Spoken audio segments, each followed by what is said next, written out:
Hello, how are you doing? I thought I would release my second video and give you an update with my progress on trying to get my ideas and my thoughts out to as many people as I possibly can do across the UK, and really get us talking and thinking about how our country could look and what it could become after we come out of this lockdown. So I'm hoping to try and prompt some really positive conversations and discussions around the UK, whilst we've all got time in this lockdown to get involved and, to vote and to kind of come up with ideas about what we want to be when we come out of the lockdown, because we've got a great opportunity here to really make a difference and really make a change in our society.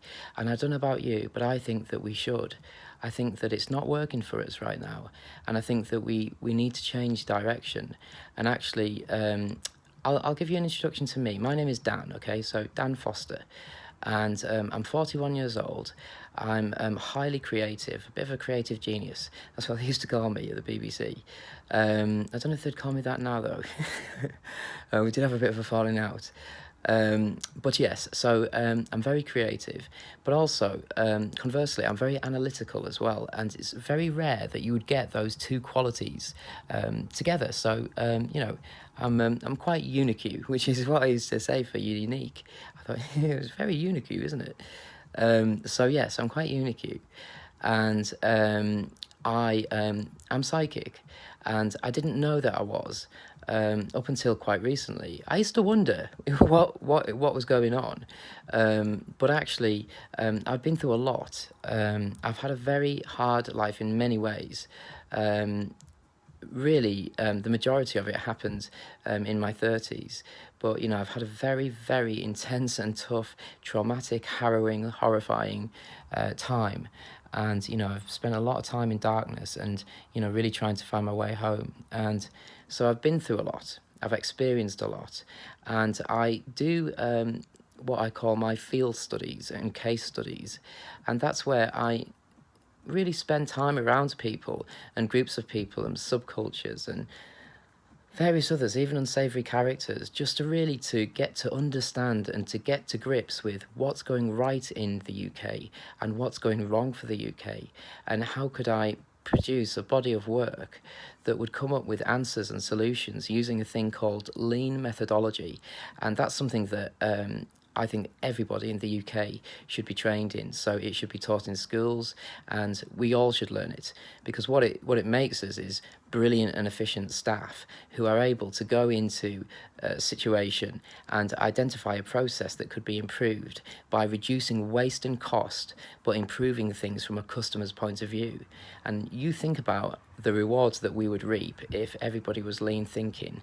Not only would our businesses be more efficient, we would also have some of the best customer service agents in the world, and people would be queuing up to come to New UK to do business with us, in call centres, because they know that their customers are going to get the best service from the the most polite and well-mannered customer service agents in the world. And we're all here in New UK.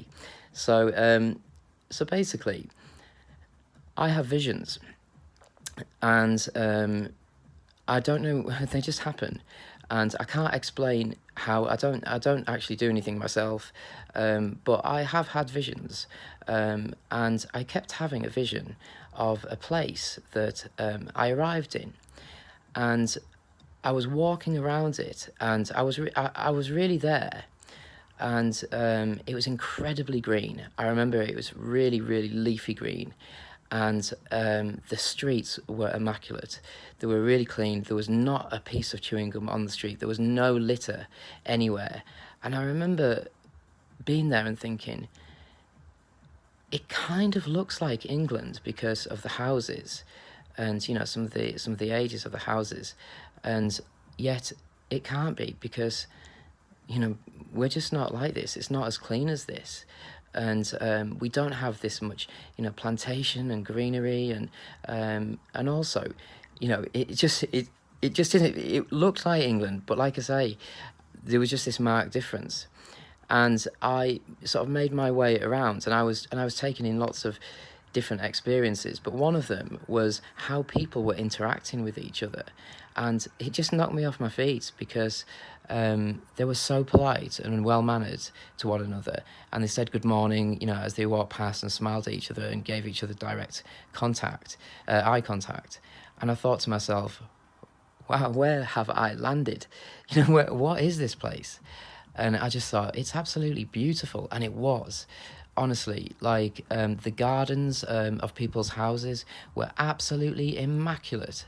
And, the driveways and all the hedges, were trimmed. Everyone was so proud of their own home and their gardens. And they took down the big fences, and people were showing off their gardens and how amazing they were, but everything just looked neat and tidy and clean and professional.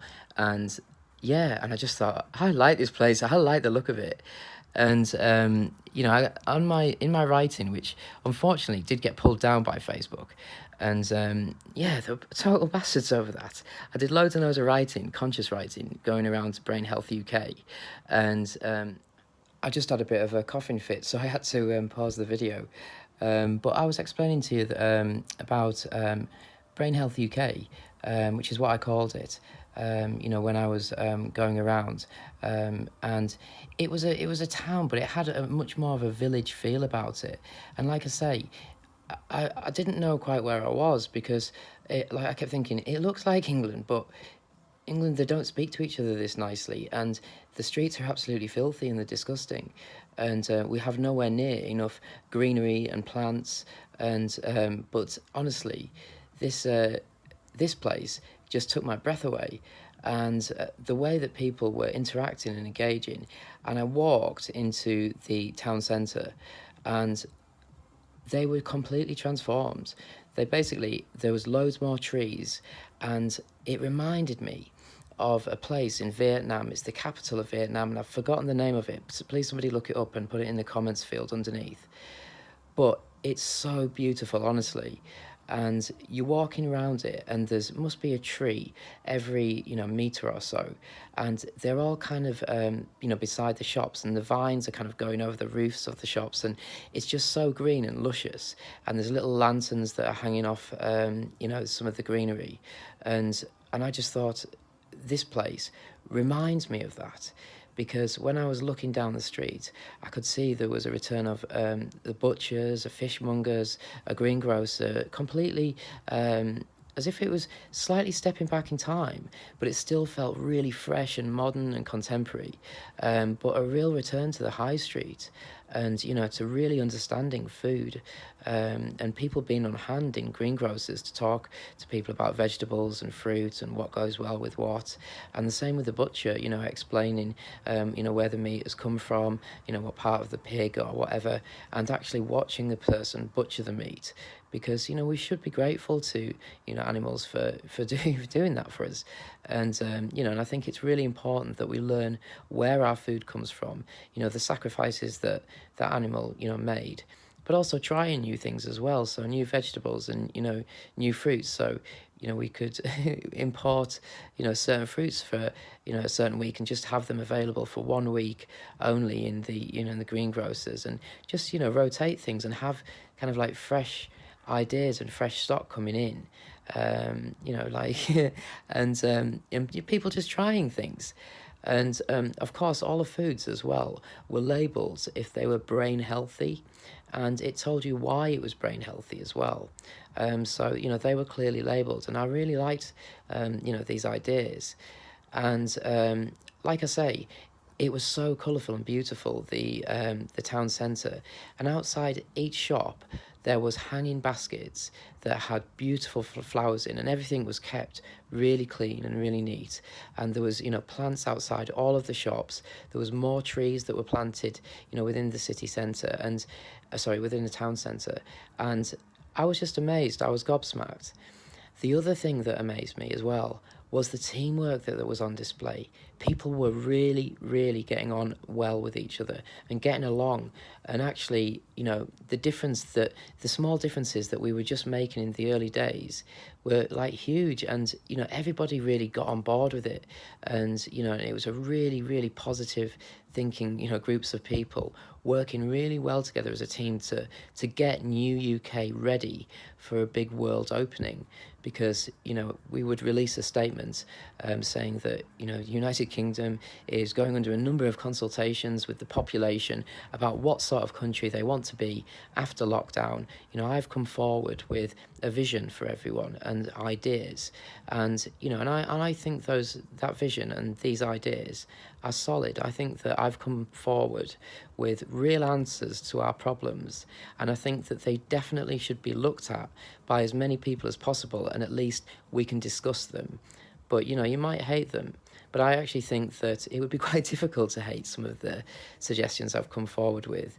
But I think it should be obvious to people that actually what I'm proposing is cost saving, and significantly cost saving as well. And we can break down into all of that, but it should become clear why it is. It's because we're basically making mental health our number one priority for the country, and it's our number one priority to keep our brains happy and healthy, and we all must take individual responsibility for that. And there's various gadgets, there's lots of ways that I've implemented and come up with of how we can support people to do that, but we're just going to be a much happier, positive, real go-getters again, and actually people who get on with one another and look forward to spending time with their neighbours in their new communities. And and actually people were a bit wary at first and thought, that's going to be strange, isn't it? Like having these customs and, having to remember good manners and, just changing the way that we talk to people, and remembering that the English language is beautiful, and, we should be really using more words from the English language because there's so many brilliant ones. And I think when I hear people just shouting a lot of rough rubbish, I think, come on, let's get more creative with how we talk to each other, and let's do it a lot more politely, and and treat each other well again, and respect one another again. And especially if a big decision needs to be made, we go with majority voting, and once that decision's made, then you must stick with it and go with your country and support it all the way. We can't have people that would say, oh well, I didn't get my way, so I'm not gonna join in. You do it for the good of the country, and if it's decided in a majority vote, then that was the right answer to go with, and that's the one that we're going with. I'm just going to take a sip of water and I'll come straight back to you. Hey, I've just had some water, so I'm feeling better now.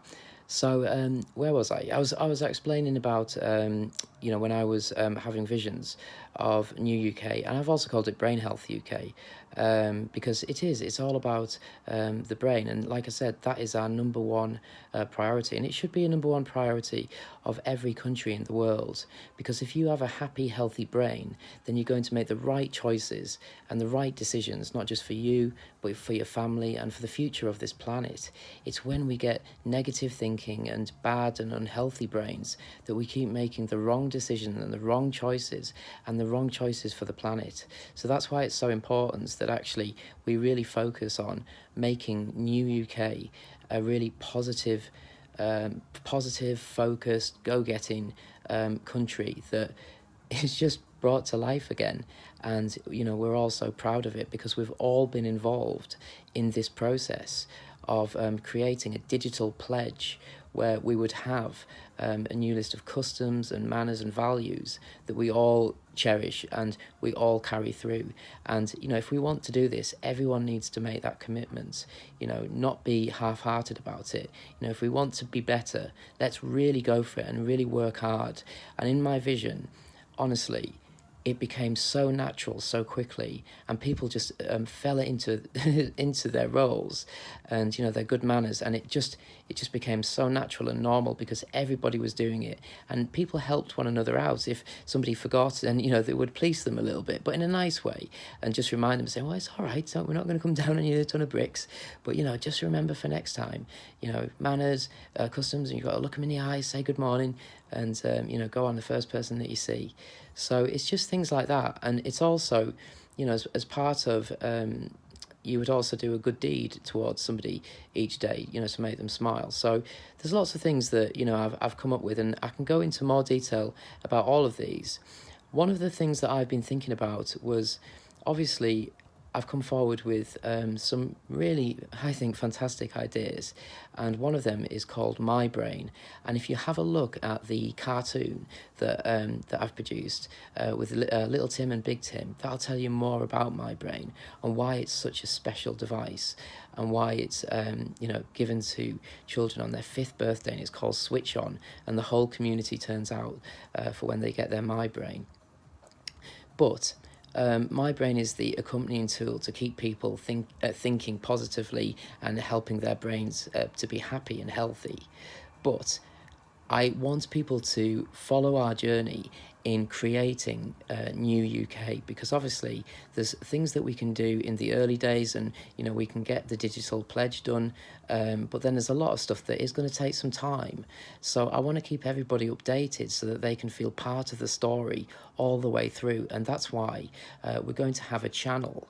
We're going to take one of the digital channels, and this channel will be purely all about New UK, what it's going to look like, how it's going to feel, once all the gadgets are all working, how it's going to come together so that it's clear for everybody and they all understand it and they all get it. And if they need to go back and just try and remember another bit of it, then they can do. This channel is there for them to answer questions, it's to show progress, it's to evidence how money's been spent, and also it's to involve people. So when we're creating My Brain, there'll be prototypes of it, and we'll take them to the country and we'll ask the country to vote on which one they think is the My Brain for the future for New UK. So I want people involved, in the design and the artwork. We want to find some really great talent to bring these ideas to life. So I'm hoping that you've taken a look at my YouTube page on my website and spent a bit of time with it, because there's so much there to see, and I've got so many ideas. And like I say, this TV channel is my way of making sure that everybody comes along for the journey in creating New UK. And it's going to be exciting if this is something that people want and would support and get behind, and we could discuss during the lockdown. I promise you, what I saw was jaw-dropping. It was amazing, and it worked, and it really worked. And I promise you, with all my heart, I wouldn't lie about that. What I saw worked, and it was beautiful. And nature was definitely the priority in that country. You could tell they were just so environmentally friendly. It was fantastic. Anyway, I'm going to take another short break, and then I'll come back and record some more messages. All right, see you later. Remember, having a mental health condition is not a barrier to success if you believe in yourself. Ignore all those that attempt to shut you down and stop you from ever achieving again. They are in the wrong, not you. Don't ever let them win. Please, will you like my Brain Health UK Facebook page and follow our journey to revolutionise mental health in the UK forever.